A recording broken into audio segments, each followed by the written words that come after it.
Hello and welcome to Daily Dose Radio, a 5-minute-a-day podcast studying the Psalms verse by verse, recorded here in the dining room of the Bible Bistro, located in Sharonville, Ohio.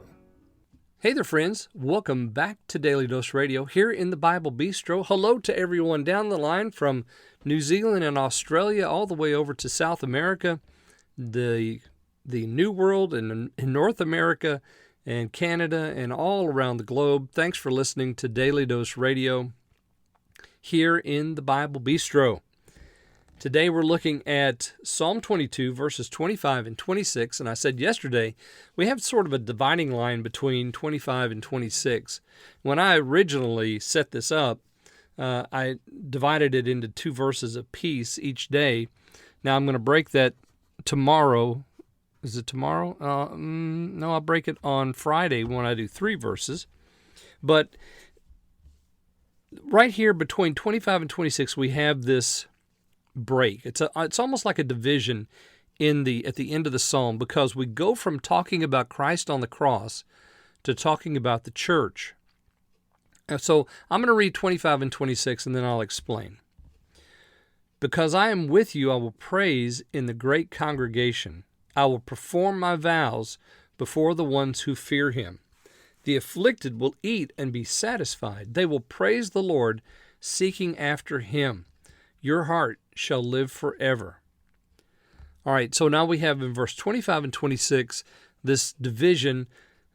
Jesus says, I will praise you in the great congregation. I will perform my vows before the ones who fear him. So he's speaking of the great congregation being that group of believers, Old Testament, New Testament, everyone. He is going to praise in the great congregation, performing his vows. And of course, Jesus did just that, didn't he? We can say we understand what a vow is, but Jesus had a vow. He had a vow, and he lived a life of holiness, of sinlessness. He went to the cross as the perfect sacrifice because he's both God and man, shed blood on that cross, which redeemed all of mankind. It did a work. And now because of that, we can be justified.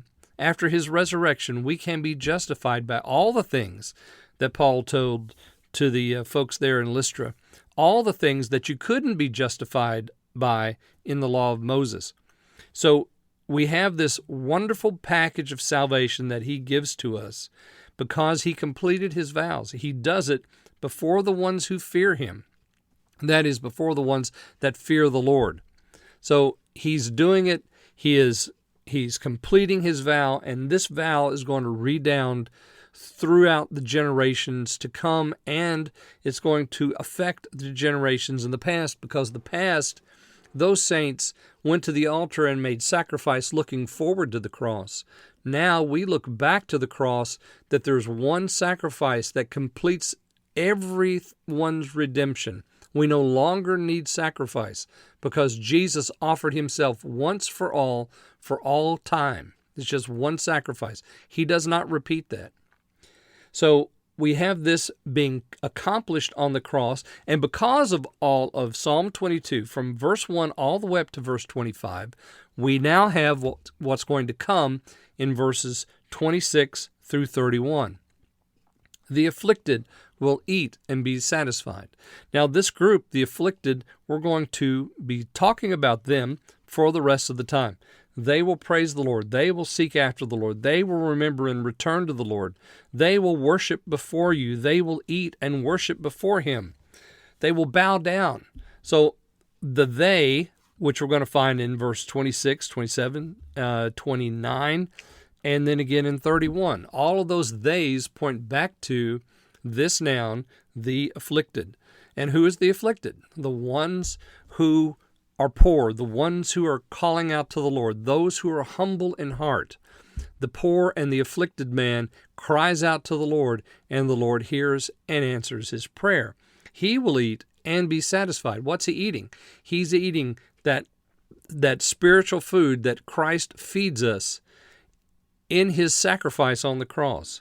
He is praising the Lord and seeking after him because of what Jesus has done on the cross. And remember what Jesus said there in Matthew chapter 5, verse 1. The poor will inherit the earth. So these folks are the ones that he's speaking about here, the afflicted. That is just a euphemism, a nomiker for the church, and we're going to describe that church going forward here, beginning tomorrow. And I'll come back actually and I'll read again verse 26, and then tomorrow I'll read 27 and 28 as we consider this group that is created because of the cross, the church. Join me then here on Daily Dose Radio.